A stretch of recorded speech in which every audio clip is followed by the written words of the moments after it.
The next really important term that I wanted to discuss is notice of termination.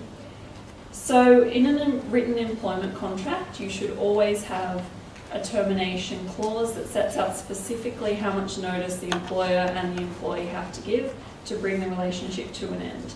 If you don't have this particular clause, it's not enough to simply rely on what the Fair Work Act says if you have relatively senior employees. So if there's no written contract, if there's no termination clause, or even if the contract's out of date, so you've had someone start as a fairly junior employee and then move their way up throughout the organisation, they may be able to turn around at termination stage and say, well, in fact, you owe me reasonable notice, and that could be anything from 3 months to a couple of years' pay. So it's quite a lot of money that we're talking about, and therefore really crucial to get right in your written contracts. So in terms of what the court considers, they look at things like how old is the employee, how long have they been with the company, how hard is it going to be for them to find another role. They're the main things that they tend to look at. So I'm going to go through a particular example where someone got 10 months reasonable notice. But basically you want to be really careful about this. Obviously, if you want to keep someone on board for a certain length of time, you should specify that. But on termination, maybe a month, 2 months, up to 6 months, you might want to keep them on board. But you certainly don't want to be in a situation where you're having an argument about, is it 3 months pay or is it 2 years? Now, in terms of this particular example I want to go through, this is a recent case in New South Wales. Susanna had worked for this particular employer for 24 years. She was fairly senior. She had 14 people reporting into her, and she was on a significant amount of money. She was 49 years of age when she was terminated. Essentially, the factual scenario was she was offered a new contract that didn't have the same level of terms and conditions, so she didn't accept it and was therefore terminated. They offered to pay her 5 weeks' salary in lieu of notice in accordance with the Fair Work Act, and she turned around and said, no, I think you owe me 12 months in terms of reasonable notice that should be implied into my contract because I don't have a valid written contract with a termination clause. So it was taken to the New South Wales Supreme Court, and they looked at these specific circumstances, the fact that she's 49 years old, she's been there for an extremely long period of time, and the sort of role she was doing, she was not, really quickly going to come across another role. So 24 years, 49 years of age, earning a lot of money, very senior role, and the court essentially said, yes, you do have an implied term in your contract of reasonable notice, and we say that you should be paid 10 months reasonable notice. So she got that, along with there were some other disputes and counterclaims, but certainly it's a really clear example of where the courts will step in if there isn't a clause, and they will order employers to pay reasonable notice in those types of circumstances.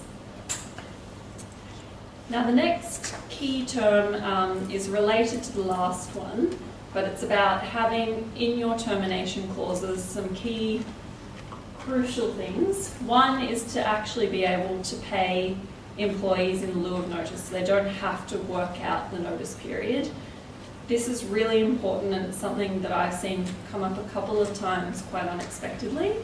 You don't always want to have your employees keep working when either they've terminated or you've terminated. There can be concerns around confidential information, potentially them doing something inappropriate.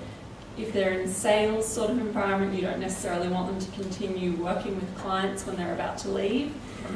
So you should ensure that there's this sort of clause in your written contract. Another key one is a right to put a more senior employee on gardening leave, and this is in quite a lot of contracts, but it's certainly a way to stop really senior employees, whether it's CEOs, CFOs, and then working down from there, from leaving and working for a competitor straight away. The next key one is a right to terminate for summary misconduct. This is really important in terms of ensuring that if an employee does something inappropriate that can be classed as serious misconduct, you do actually have a right to terminate them, and you don't have to go through a process of giving a warning or making sure it's procedurally fair, etc. The last one is more something to avoid, and it's adding in additional processes in terms of termination. So things like, we will give you a warning first, or we'll go through a very procedurally fair process in terms of that termination. You don't want to have overcommit yourself. Certainly in terms of the Fair Work Act, if someone's under the unfair dismissal threshold, there's certain requirements in terms of that procedure, but you don't want to be overcommitting yourself to something that you may not comply with, or something that you don't have to comply with if the person is over that threshold. Alright, the last thing that I'm just going to touch on now in terms of key terms, and I will only briefly go through this because it's a very complex area that we could probably do a whole other session on, is restraints of trade and confidential information. Basically, if an employer wants to stop their employee from going off and doing any one of these things, they need to have a written term in their contract about it. Non-compete terms are not always valid. They'll only be held to be reasonable for particular employees in particular industries, and that's a general idea that we can't stop people from working and stop people from earning, but there are exceptions to that, and certainly having something like a paid period of gardening leave is a way to get around that. Non-solicitation, sorry? So if you had a non-compete leave clause in their contract, it still might not be considered valid? Potentially, yes. Yeah. There's a lot of technical drafting issues with these sorts of clauses, as well as what would be considered reasonable depending on the industry, the level, the amount of contact that the person has with clients and other suppliers and issues like that. Or if it's a very technical role where perhaps they'd be taking away a body of information and just giving that straight to the competitor, it could be applicable then. Because software companies, pharmaceutical companies, often a period of non-compete because of the doctrine of inevitable disclosure, whereas for, say, salespeople, non-solicitation is the big issue. Yeah. Or, yeah. I'll just finish off. So not taking employees is another crucial one, particularly if you've got a manager that has hired people and then they're going to move over to a competitor and take the whole team with them. That's obviously a huge sapping of information and resources all at once. So that's a separate clause that you have to Yeah. I mean, the types of clauses that you typically see in New South Wales are the cascading clauses, for example, geography, you might have Sydney, New South Wales, Australia, then you might have time length, 3 months, 6 months, 12 months, and then a whole range of different things in terms of defining clients or suppliers, and it does get quite technical. But we have an act in New South Wales that means that the courts can come in and look at those particular clauses and decide what is reasonable, so they can strike out the different levels if they think they're unreasonable. It's quite interesting because a number of people will come to you and say, oh, those clauses are not enforceable. There seems to be some kind of... And it's just not true. They're prima facie void, but they are...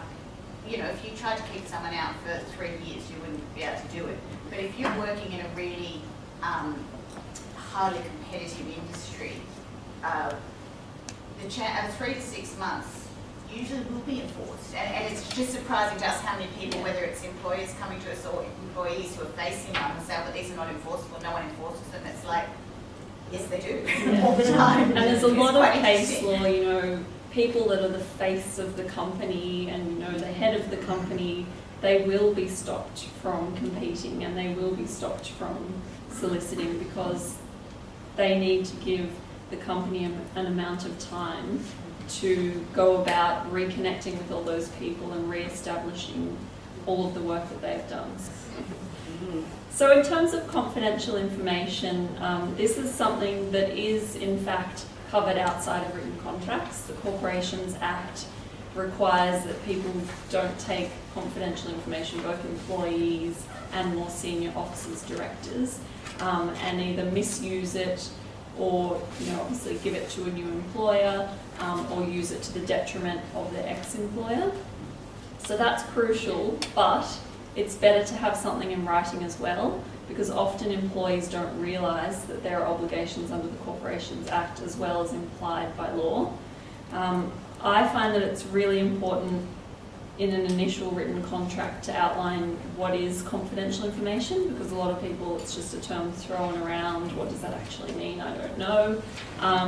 And separate that out from know-how. So know-how, employees, sort of skills that they learn on the job that they can take away with them are quite different to a company's client lists, their marketing material or plans, technical information, intellectual property, all of those things that fall under sort of confidential information that if they took them away would be a real detriment to the company and a real benefit to someone else, need to be carefully defined in the written contract.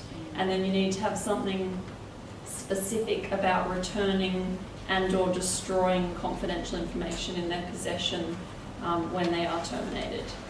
And then often, if you're particularly worried when someone is terminated, you go even further and ask them to sign something else saying that, yes, they have returned everything.